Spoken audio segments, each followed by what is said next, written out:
This is Cobalt, and you're watching Final Fantasy VII.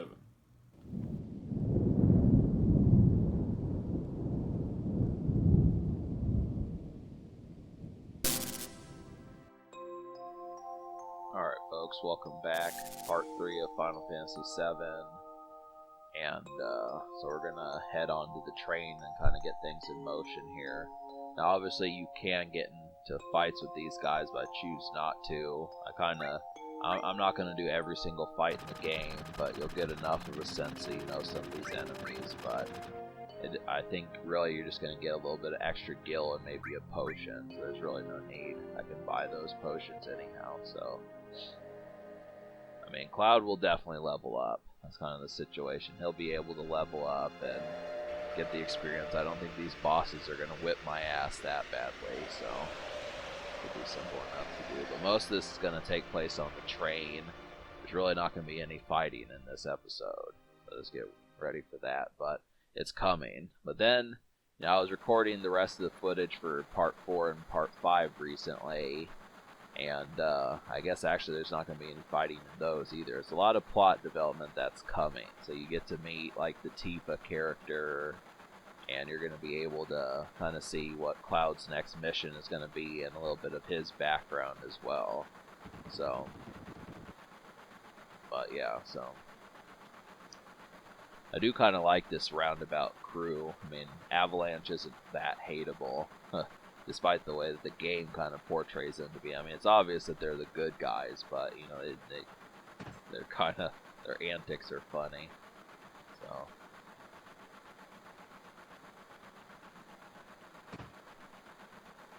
Situation, but. So Cloud's gonna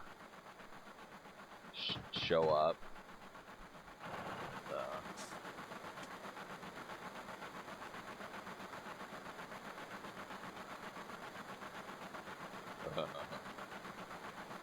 I'm trying to figure out how I want to talk in this episode, because there's really not much of anything going on but the talking. So a lot of this is just going to be the advancement of like the storyline. So some of this you'll be able to hear, and some of it, if you want to read the text, you'll be able to get that also. But you know, the whole point being is just watching it a couple times, so you get some of what I say and then what some of they say. Kind of the fun in RPGs, you know. But.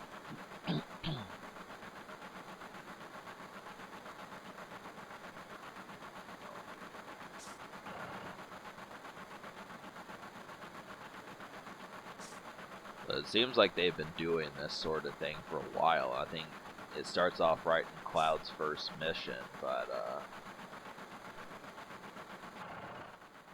I don't know. I would have almost, you know, judging. I think the Final Fantasy VII universe kind of could stand to have more games in it. I mean, most of the time, once Square is done with the Final Fantasy game, they just kind of abandon it. But there's a lot of stuff that goes on. I think that's why Advent Children was so popular, is just because the Final Fantasy universe had so much life into it. It was like, hell, what are you doing? I mean, Cloud has more stories to tell. Even though I think by the end of this, I think really he probably had like, you know, hundreds of adventures, but this is kind of a little bit of everything, you know. So.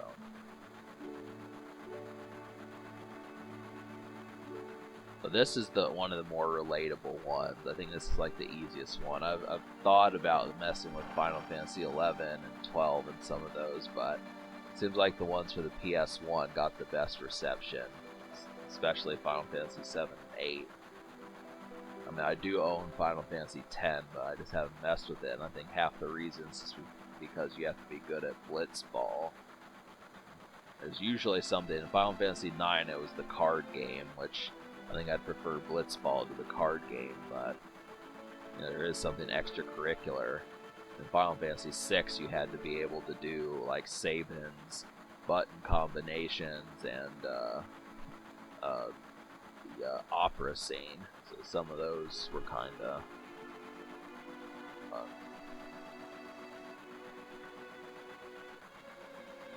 It's all fun in games. Should be simple enough.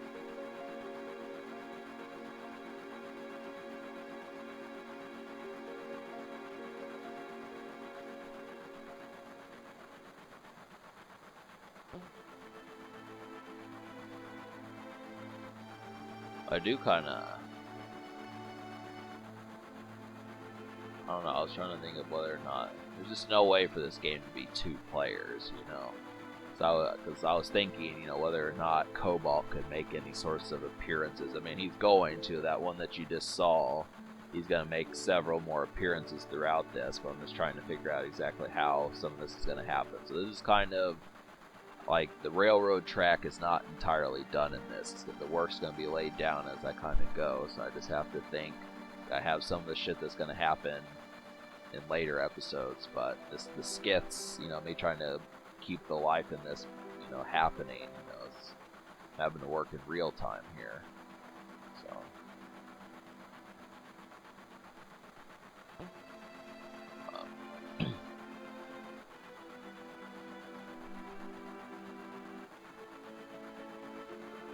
So if you're wondering, the time as this was happening, Mother's Day was just yesterday. I just kind of took it easy. I was on Instagram. A lot of people seem to celebrate Mother's Day. It's not like that's a surprise, but this depends upon how much, you know, you put into concerns with that. But you know, you see Tyrese Gibson's parents and like Bam Margera and people like that. It's like, I mean, but I don't know. This is funny. Instagram.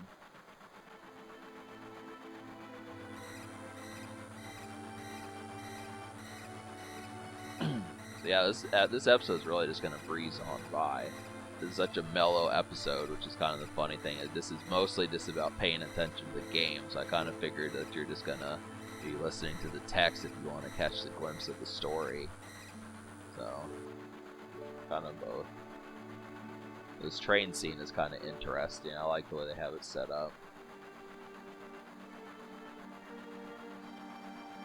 The thing about it is, there's going to be another train, and you know, the security. They keep talking about the security sequence, which, you know, as they're saying, it knows who you are, so it knows Cloud's age and what he's done. It knows everyone's age and what they've done on the train.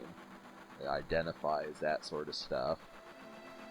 It's kind of like saying, you know, like the people on top, they have, you know, they're aware of what they're doing right now, so they have to really sneak. And it's funny because they talk about having fake IDs. I mean, Barrett's a father, but he still has a fake ID. So it's kind of, but yeah, it's kind of. So there's some miscreantic stuff in this game when they talk about fake IDs. I think that's actually illegal, is to have a fake ID. It's not like I give a shit. I definitely don't. But this is funny. And the concept of the game, and this is because they're trying to save the world. But you know, so it's actually used in a good setting. It's kind of funny.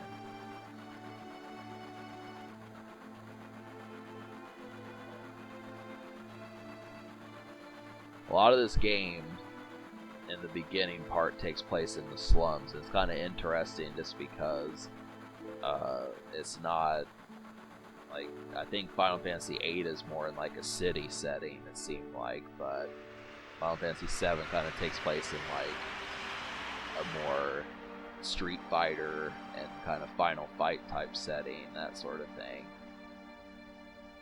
which is good. You know, that's definitely a thing. I mean, classic Japanese type stuff, Yu Yu Hakusho and that sort of stuff. It's badass.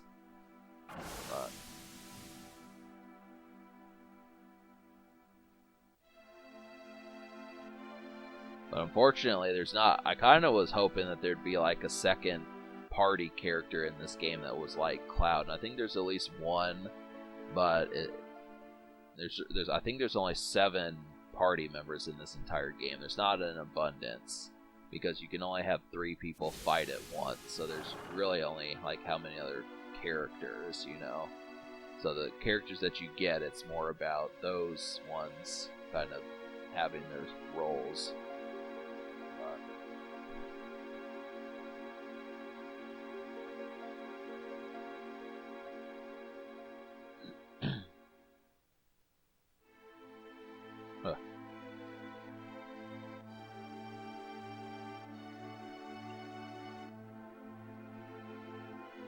Yeah.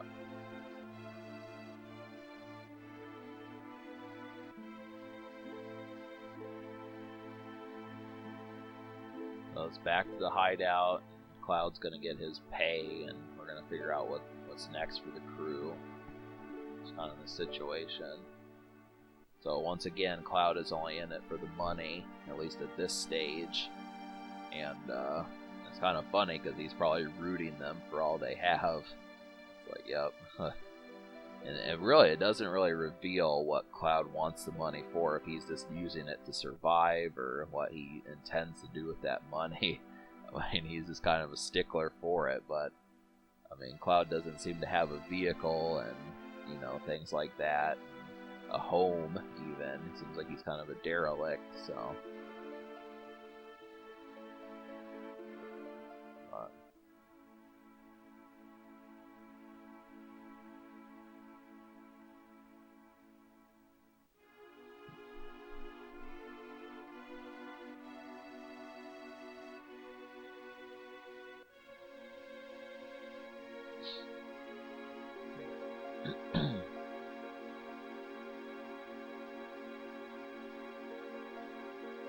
Talk to this guy off to the side, and there's our save point, which we're not going to get too much further than. Well, actually, we won't in this episode, but.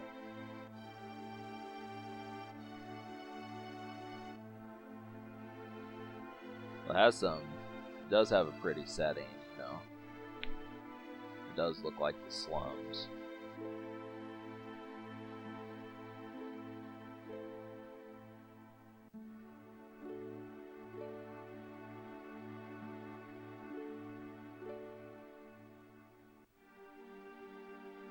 Yeah.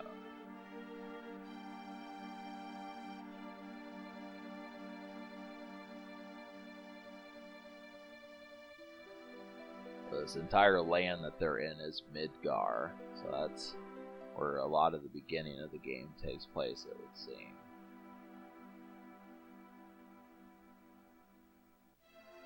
We're about done. Yeah.